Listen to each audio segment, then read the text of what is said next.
So the wife and I are on our way home after seeing the movie Hail Mary, and it did not disappoint. I think you guys will enjoy it. I'm not going to talk about it or give any spoilers, but 2 thumbs up. And when you see the movie, you'll get that joke.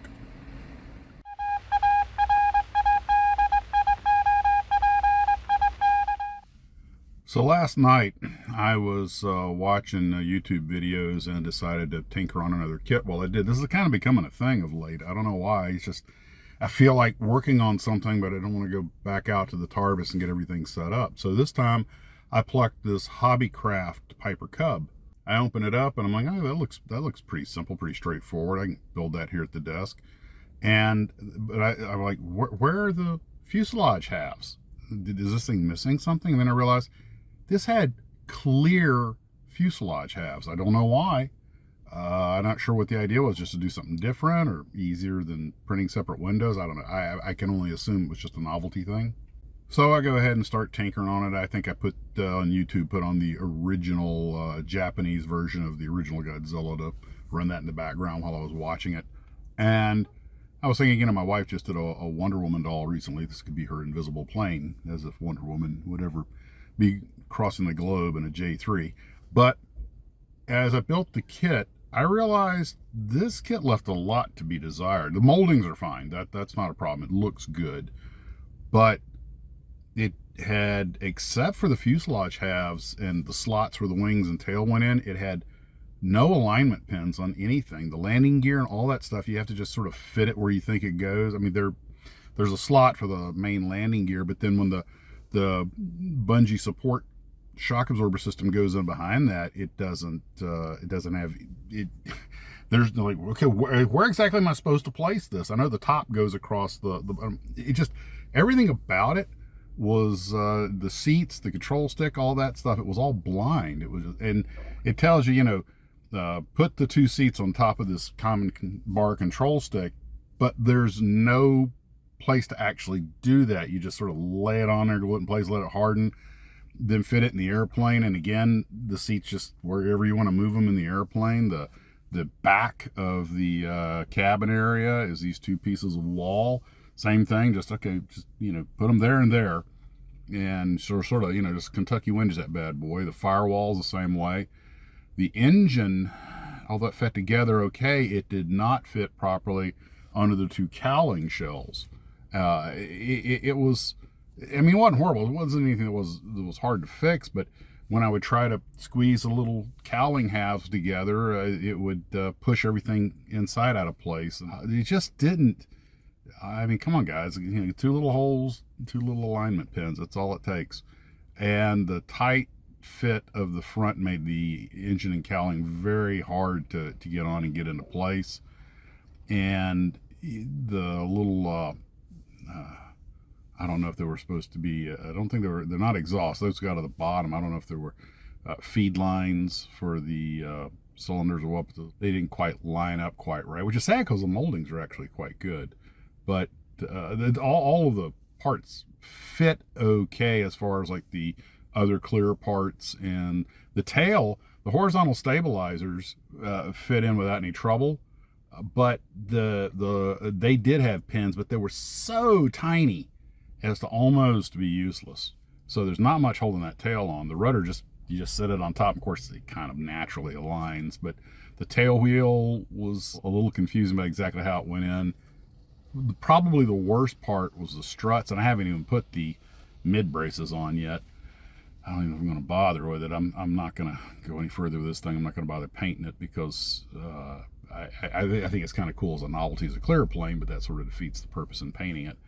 And don't get me wrong, you can make a real nice kit out of this, but getting the wings level and then getting the struts in place. The bottom of the strut did have a notch that they went into, but the tops of the strut just sort of drop where they lay, and you've got to make sure everything's lined up or they're going to be crooked. There's just, again, absence of alignment pins is my big complaint with this Hobbycraft kit.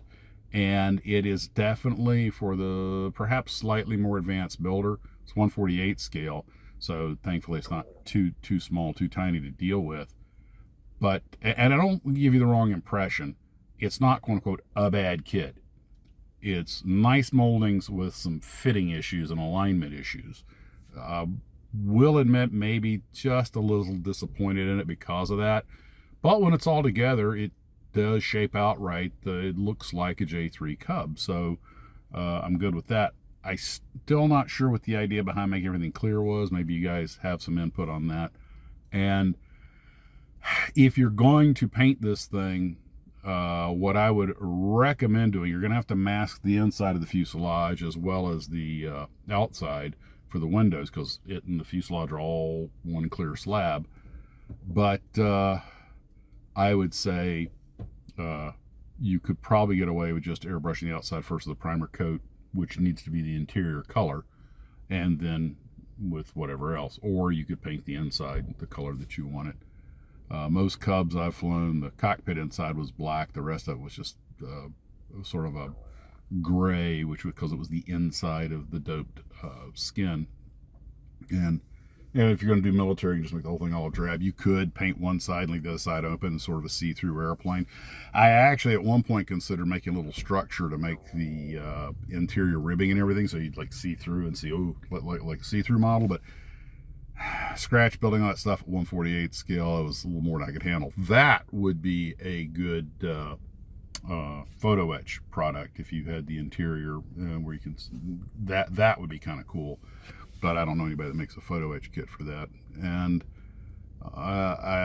the tires, the wheels didn't go on well at all. You have to bore them all the way through, or I just snipped down the nubs because they were way too long. Not really sure about some of the decisions they made on the kit, but I mean, for a serious model builder, none of these problems are that big a deal at all. One of the things about the clear, though, is that I'm like, oh, this is cool. Well, you know, when most models, when you're done with them, you're going to sand them down, prime them, and paint them. That covers a bunch of sins. What you're going to do like this, every little thumbprint shows. And you don't realize how much stuff gets on your fingers and how much you're holding and clutching things until you're done. Like, oh my gosh, this thing's covered in thumbprints. And I can't really get them off because I'm not going to paint the model and can't sand it all obscure. So I did a very disappointing job on this. And I know it was a one session thing. First off, I should have used canopy glue for the clear parts. In fact, I probably should have used canopy glue for all the parts that were touching the clear. And I was using regular styrene glue. The good side is it dried quickly and it held firmly. So there was that, but of course it stains less. Now I could go in, just go ahead and mask off the clear parts and start hitting it with the paint and probably make something halfway decent out of it, but it sort of defeats the purpose. I may do that at some point if I get tired of looking at it, but you know, again, at a distance where you can't see all the blemishes, it's not so bad. And it's kind of a neat thing. I kind of hate to cover it up. But without a full interior in it, I'm not really sure if you're accomplishing anything. And now I am really overthinking it. Again, this was just something I was tinkering with while I was watching the original Godzilla on the YouTube, just to pass the time. I wasn't ready to go to sleep yet, so it was, you know, something to do till I got tired. And I didn't really finish it last night. I touched it up this morning, got the wheels on it, and the prop, and a few other things. But it's an interesting kit, to be sure. And actually pretty straightforward. Again, only real problem. The fit wasn't bad. It was well, except for the cowling, it was the fit. Everything else was primarily the alignment pins. And again, like I say, if you're going to deal with clear plastic, use clear plastic cement, not regular cement. So shame on me. I haven't even gotten to the Tarbis today because we've been out doing stuff all day, seeing movies and everything, and just enjoying a wonderful day of retirement. And here's a little bit of useless trivia, a window into my life.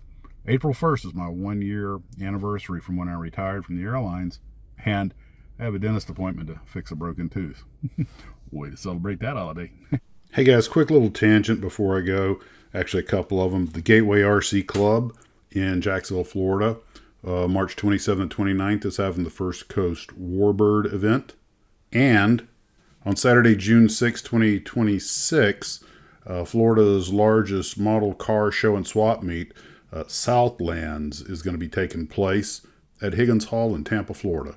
5225 North Heim Street, Tampa, Florida, 8 a.m. to 5 p.m. Also, one final parting thought. I've been meaning to talk about this for a couple of days. I have this relatively inexpensive sugar-based paint that I have used for several years now. It's cheap. I don't know if it's a store brand or what, but I got some of this stuff and just about out of it. But I've had pretty good luck with it. I don't know if any of you guys have used anything like this or any sugar-based paints on your models before. All right, that's enough with the public service announcements. All right, guys, that's it for right now. You take care of yourselves. And as always, model on.